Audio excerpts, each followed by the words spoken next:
Ia ko dalle, tanya maca na tahu masa padalle na sugi. Tanya tahu pak doang ngepasugi tahu. Tanya tahu galak na tayo makareso na sugi. Ia kini pak doang ngepasugi tahu dia naga ustaz mamotor maka pelak lutumanan ustaz selo macarama. Iya, karena semua ustaz tahu doanya kayak itu. Coba tanyakan. Kadang-kala saya pak kalau ke Kalimantan ceramah ditanya sama orang sopeh itu, bilang Pak Ustaz, doa apa dibaca supaya kita bisa kaya? Padahal yang bertanya itu sudah ada 5 mobilnya, yang ditanya baru naik motor. Saya seandainya bilang malaikat itu kasih tahu, bila gitu yang kau tanya minta doa kaya baru naik motor, kau sudah punya mobil, itu terbalik. Mestinya saya yang minta sama dia apa yang kau baca sehingga bisa kaya. Makanya Allah memberi rezeki kepada siapa yang dikehendaki, bukan kepada siapa yang berdoa. Bukan kepada siapa yang pintar. Seandainya kepintaran orang kaya, maka profesor doktor yang belajar ekonomi akan menjadi orang kaya. Tapi apa? Allah memberi rezeki kepada siapa yang dikehendaki. Maka syukuri apa yang diberikan kepada kita. Itu kuncinya, Pak. Tapi ada kekayaan yang tidak kalah dari semua yang ada, adalah kekayaan iman. Karena iman yang kuat akan kita syukuri semua. Kemudian yang ketiga, ini yang tidak kalah pentingnya, Pak. Bulan ini disebut Rasulullah sebagai bulan Nisan. Tadi bulan Syawal itu kalau disebut dalam bulan Islam. Tapi bulan April ini kalau dibahasakan itu bulan Nisan. Bulan Nisan itu bulan April. Bulan ini ketika air hujan turun, tak ada langsung dari langit. Jadi kalau ada hujan di bulan 4, tak ada langsung dari langit. Jangan melalui atap dengan menggunakan wadah yang tidak pernah dipakai. Kemudian bacakan doa. Disebutkan dalam hadis Nabi, surah Al-Fatihah, Al-Ikhlas, Al-Falaq, An-Nas, Al-Kafirun, dan ayat kursi. Baca masing-masing 70 kali. Air itu ketika berubah menjadi bening seperti air aqua, maka minum selama 7 hari. Orang yang tidak punya keturunan, kata Nabi, maka bisa diberikan keturunan oleh Allah. Orang yang punya penyakit tapi dia tidak tahu apa penyakitnya, semua dokter sudah tidak menemukan penyakitnya, suruh minum air ini, kata Nabi, selama 7 hari. Maka ketika dia tidak bisa sembuh, maka tidak ada tabib yang bisa menyembuhkan. Maka kesempatan di bulan April ini, Pak, selain tadi puasa sunnah Syawal, ada sholat sunnah utakah, bersamaan juga adalah bulan April, adalah bulan Nisan, maka usahakan tada air hujan langsung dari langit. Bagi yang sudah berkeluarga tidak punya keturunan, itu paling bagus dipakai. Kalau ada penyakitnya tidak bisa sembuh, coba minum air ini. Itu isyaratnya langsung, dan itu sudah dibuktikan para ulama. Kita bisa temukan di kitabnya Syekh Abdul Qadir Al-Jilani dalam kitab Al-Bunyah. Kemudian saya wasiatkan ibu-ibu, saya selalu mengatakan, kalau ingin sukses di dunia, ingin menjadi orang hebat, karir politiknya tidak tersendat, satu kuncinya, cintai istrimu dengan sepenuh hati. Itu kunci. Iya. Jangan katakan Pak Ustaz ini membela istri. Tidak. Kita bisa melihat tokoh besar Indonesia. Orang-orang hebat yang ada di Indonesia. Orang nomor 1 di Indonesia, Pak. Kita bisa pelajari dia. Soeharto orang hebat. Saya tidak kenal beliau. Memegang tampuk pemerintahan dengan tangan besi. Tapi kapan dia bisa jatuh? Ketika Ibu Tin tidak ada di sisinya. Habibie orang hebat. Saya tidak mengakui. Dia lahir di Parepare. Kebanggaan orang Sulawesi Selatan. Tapi kapan dia tidak bisa melakukan apa-apa ketika Ibu Ainun tidak ada di sisi. Susilo Bambang Yudhoyono 2 kali jadi presiden, seorang panglima TNI. Kurang apa kehebatannya? Tapi kapan dia tidak bisa mengambil kebijakan yang betul-betul pas ketika Ibu Ani tidak ada di sisi. Rasulullah kapan dia drop betul ketika Khadijah tidak ada di sisi.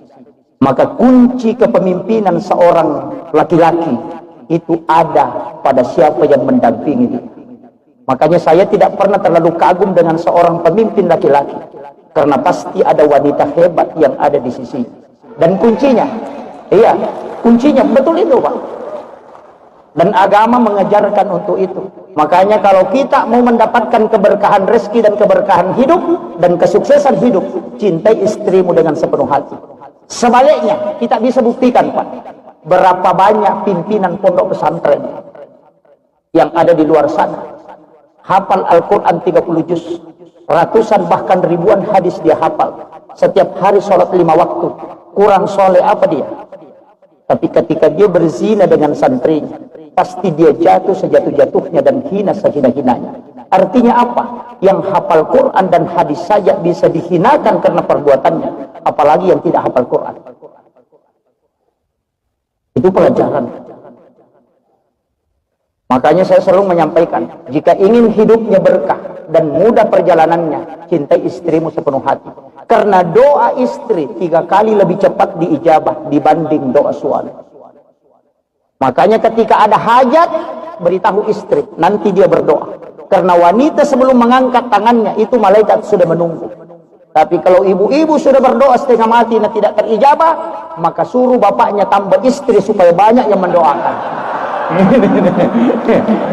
Tapi kayaknya ibu-ibu tidak sepakat.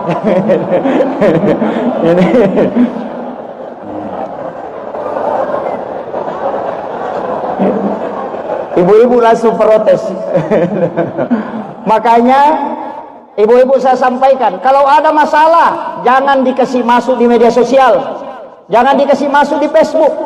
Dari dulu sampai sekarang, bahkan sampai dunia kiamat, tidak ada malaikat yang diutus mencatat doa dalam Facebook, tidak ada. Yang ada mencatat doa dalam sholat. Itu makanya kalau ada masalahnya jangan dikasih masuk di Facebook. Banyak ibu-ibu bertengkar sama suaminya langsung bikin status, aku menyesal. Ternyata kau begitu. Wah, baru bikin gambar lope-lope pecah. Langsung ada duda di bawahnya menulis, langsung dia tulis sabar saing. Itu masalah. Ini awal perselingkuhan. Makanya hati-hati, kalau ada masalah ambil air wudhu, kemudian komunikasi langsung dengan Allah. Jangan berdoa di luar sholat kalau hal itu penting. Kenapa sholat kita dikasih? Karena itu handphone, komunikasi langsung dengan Allah. Karena doa menunggu hari Kamis dan hari Senin. Makanya kalau suaminya pacaran, jangan coba-coba pakai doa, langsung pakai sholat. Kalau suaminya pacaran hari Ahad, itu tidak dilapor. Berdoa baru dicatat. Hari Senin dicatat, hari Selasa dicatat, hari Rabu dicatat, hari Kamis baru dilapor. Makanya Nabi puasa hari Kamis karena di situ doa di store. Makanya kalau pacaran hari Senin baru berdoa, itu baru dicatat malaikat, belum dilapor. Nanti bisa hari Rabu suaminya menikah, doanya belum di store, masih dicatat. Ini makanya ada sholat. Sholat inilah jalur pintas. Makanya semua masalah pasti ada sholatnya. Orang mau melakukan perjalanan, sudah ada doa musafir yang sering kita baca. Bismillahirrahmanirrahim. Tapi kenapa ada sholat sunnah musafir? Karena kalau doa masih menunggu tugas malaikat, tapi kalau sholat itu tidak pakai perantara. Kenapa ada sholat sunnah taubat? Padahal sudah ada doa taubat. Karena doa taubat menunggu pencatatan malaikat, tapi sholat taubat itu komunikasi langsung hamba dengan Tuhan. Terlambat kok bos. Sudah mau tadi bicara sama Allah, kenapa melapor lagi sama saya? Nah, ini kuncinya. Dari sinilah banyak orang keliru, nanti selesai salam baru berdoa. Padahal tempat berdoa yang paling bagus ketika kita dekat dengan Allah. Ada orang yang beristihara, yang menyesal, karena pasti Allah memberi petunjuk. Ini kunci kehidupan yang diajarkan dalam agama. Sebenarnya inti halal bihalal bukan ceramah. Karena inti halal bihalal adalah bersalam-salaman. Karena banyak di antara kita ini baru ketemu. Sebenarnya ceramah ini hanya pengisi waktu sedikit untuk nasihat. Sebenarnya intinya halal bihalal adalah salam-salaman, saling memaafkan. Makanya tadi protokol mengatakan ada kesempatan nanti itu luar biasa Pak, kita manfaatkan. Tapi ada hal yang saya ingin sampaikan. Ini wasiat guru kami dan juga sering saya wasiatkan, bahwa dalam kehidupan ini satu kuncinya, maafkan kesalahan orang ketika orang itu salah. Tapi ketika kita salah, maka minta maaflah. Itu kunci ketenangan hidup. Jadi aku salah itu adam pengang. Ya ku idi salah illa wa adam pengi. Amangilino. Tapi ya ku meloki de gaga susah, ci di bawah. Ajak kesusai pada tarupa tahu ama kampung. Itulah yang disebut dengan rahmatan lil alamin. Ajak kesusai pada tarupa tahu pu imang, ajak kesusai makmum tak malampela da bacaan cia rokok bapak dinutu na tahu. Makmum ajak kesusai imata napai telu ayat na baca tu 5 semen ni monri ketuangan na rokok no. Lakai ajak kesusai beneta iparenta deni ale di balanca. Baine ajak kesusai lakai ka makap bi deni jampangi. Ini kuncinya. Makanya saya sampaikan, wanita kalau mau rezekinya mudah, gampang, mudahkan sedekah kepada suami. Siapa istri yang memudahkan sedekah ke suaminya, artinya sedekah berhubungan. Ketika suaminya minta, langsung kasih. Bahkan kalau istri yang menawarkan, itu rezekinya lebih mudah. Makanya Rasulullah mengatakan, siapa wanita yang... Kenapa, Bu? Siapa wanita atau istri yang menawarkan dirinya kepada suaminya dan suaminya merasa ridha karena hubungan itu, maka wanita itu pahalanya sama dengan melaksanakan ibadah umrah 1 kali. Coba. Makanya bapak-bapak kalau mau kok di istrinya, bila mau ki umrah saya.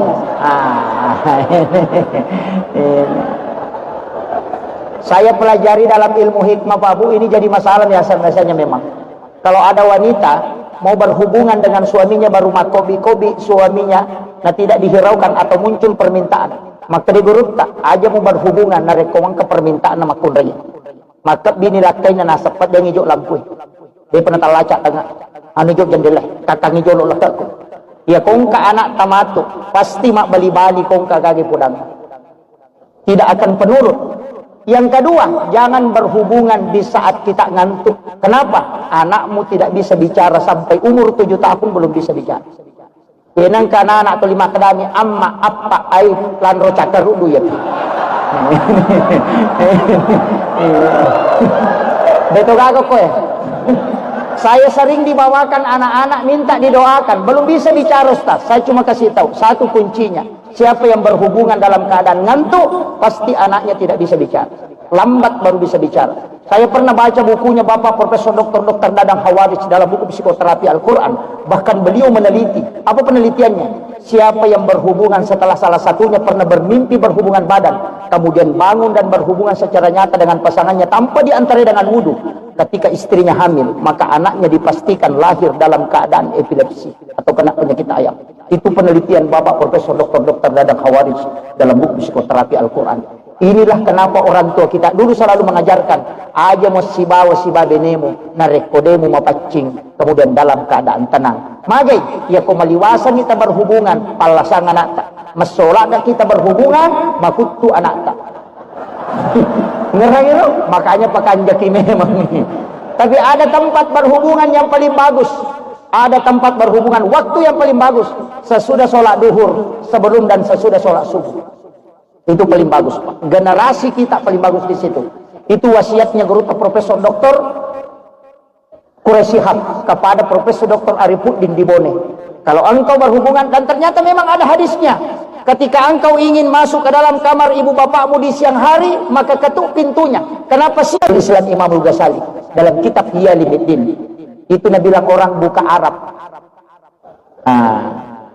Pas berbuka puasa, sesudah minum air putih, sebelum makan apa-apa, kemudian berhubungan dengan pasangan. Ketika istrimu hamil di situ, maka anakmu bisa menjadi seorang ulama. Oh, ini sudah lewat. Tapi susah kalau imam. Makanya orang Bugis Sopeng, orang Bugis Sidrap, orang Bugis Wajo, Pare-Pare dan Pinrang sebagian menikahkan anaknya selalu menjelang masuk Ramadan. Bahkan 1 minggu sebelum Ramadan dia masih menikahkan anaknya. Kenapa? Karena dia mencari anak keturunan nanti jadi ulama. Itu kuncinya. Tapi nanti bulan ini setelahnya, ini yang terakhir, angka istilahnya tesopenge ulet cipi. Dena Pak Boting. Itu benar Pak. Ulet cipi itu sebenarnya istilah orang tua kita dan itu benar. Kenapa? Uangnya dia sudah pakai di bulan Ramadan. Iya. Nah pakai di Ramalan. Dia pernah sampai masa padale na mesi jok ke jamaah haji. Maka meloti isolori. Jadi ya koma Pak Boting yang okoro cek dek mina solorang Pak makurangi duina. Yana tu ampayasa ngulet cipi. Macipi iduina karena ekonomi. Makanya Ki Haji Maimun Subair almarhum al-Maghfurlah mengatakan, ini pesan beliau, tidak ada dalam hadis, tapi ini bisa dipegang. Siapa yang tidak atau siapa yang sempit rezekinya di bulan April ini, maka itu alamat bahwa 1 tahun ke depan rezekinya akan susah. Tapi siapa yang mudah uangnya di bulan ini, maka itu alamat 1 tahun ke depan akan dimudahkan rezekinya. Jadi ya ko iya ulangi macipi-cipi balancata, macipi itu pangkalinot kasih tahun ke depan. Tapi ya ko malomo yo koe, maka itu dimudahkan. Tidak ada dalam hadis, tapi itu ada di dalam ilmu hikmah. Saya kira ini yang penting saya sampaikan. Mudah-mudahan ada hikmahnya, karena saya diminta ceramah setengah jam. Ini sudah lewat 5 menit. Jadi saya juga diminta untuk berdoa. Saya hanya ingin sampaikan salah satu ijazah doa yang diberikan oleh Guru Ta Kiai Abdul Rahman Ambodale almarhum al-Mughfurlah kepada salah satu ulama kita di Sengkang, dan saya mengambil langsung dari muridnya Guru Ta, bahwa ketika kita berdoa ada satu doa yang sangat masyhur tapi banyak orang tidak tahu, yakni doa sapu jagat. Rabbana atina fid dunya hasanah wa fil akhirati hasanah wa qina azabannar. Kenapa? Pesan Guru Ta Kiai Abdul Rahman Ambodale, iya Pak dongangi mega tahu mapala tapi mega dini sepake. Ketika membaca Rabbana atina fid dunya hasanah, singgah, jangan dilanjutkan. Lepangi okoro. Rabbana atina fid dunya hasanah, lepangi. Decengaganna lino tacinai, minta di situ. Itu doa menurut Guru Tak, doa kosong. Itu cek kosong, tidak ada isinya. Makanya disebut sapu jagat. Karena semua yang ada di dunia bisa dimasukkan ke situ. Makanya itu Rabbana atina fid dunya hasanah, lepangi, tilawi, aga tacinai okoro, isi. Wapil akhirati hasanah, yonna tilawi ko pi dunya hasanah, tilawi nan cejide ceto ko sorimonri aja kama icallaki gara-gara yaro tilawi. Wakina azabannar, tilawi aja nagesaki api neraka. Jika jabatan di pi dunya hasanah, wapil akhirati hasanata, tinggal natiro nak jabatan ngokoro. Wakina azabannar, tilawi aja tapage saika ko ngapi neraka gara-gara ya bilawi. Maka ia naronasa tau pandri tapa hakiki, maka da misa pasiliangan kega api, kega bara, kega awu, napa kawat di milodong. Itulah yang dijelaskan Guru Ta Kiai Abdul Rahman Ambodale, sehingga dia mengatakan magampa pak dongan nana tapi talekna magam marji. Tidak semua orang tahu. Kalau ada yang baca itu terus Rabbana atina fid dunya hasanah wa fil akhirati hasanah wa qina azabannar, maka Guru Ta lok bangi itu dia gagal. Makanya fid dunya hasanah isi. Ya ko jabatan bupati minta di situ. Makibuaki wija-wija. Ya ko meringeran yang korot tilawi. Di situ kuncinya. Itulah yang diajarkan oleh Guru Ta. Allahumma salli ala sayyidina Muhammad wa ala ali sayyidina Muhammad. Allahumma anta rabbi la ilaha illa anta rabbul arsyil azim. Rabbu khaliqa kulla syai'. Rabbullahu samad lam yalid wa lam yulad wa lam yakul lahu kufuwan ahad. Assalatu wassalamu bi adadi ma fi ilmillah. Alaika wa ala alika ya sayyidi ya Rasulullah. Agisna sari'an bi isati. Allahumma antas salam wa minkas salam wa ilaika ya'udu salam wa dinal jannata daras salam. Tabaraka rabbana wa ta'ala ya sal jalali wal ikram. Ya Rabb, kami berkumpul di tempat ini untuk menyambung silaturahmi Allah. Bukakan pintu keberkahan kami Allah. Rahmati kami Allah. Ketika ada kesalahan dan hilaf di antara kami ya Allah, kami mohon kepadamu ya Allah, mudahkan kami menerima maaf dan pemaafan saudara dan sahabat kami ya Allah. Kami mohon rahmat dan maghfirahmu ya Allah. Kami mohon umur yang panjang ya Allah, wajib berkah ya Allah. Sehatkan kami ya Allah. Semua yang hadir di tempat ini ya Allah, angkat semua penyakitnya sebelum kami meninggalkan tempat ini ya Allah. Yang punya masalah ya Allah, angkat masalahnya ya Allah. Yang punya hajat ya Allah, kabulkan hajat-hajatnya ya Allah. Rabbana zalamna anfusana wa illam taghfir lana wa tarhamna lanakunanna minal khasirin. Rabbana atina fid dunya hasanah wa fil akhirati hasanah wa qina azabannar wa qina azabannar wa qina azabannar. Wa sallallahu ala sayyidina Muhammadin walhamdulillahi rabbil alamin. Bisirril Fatihah. Ya, amin amin ya rabbal alamin. Akhirul kalam wallahu muwaffiq ila aqwamit thoriq. Nasrun minallahi wa fathun qaribun wa basyiril mu'minin. Assalamualaikum warahmatullahi wabarakatuh.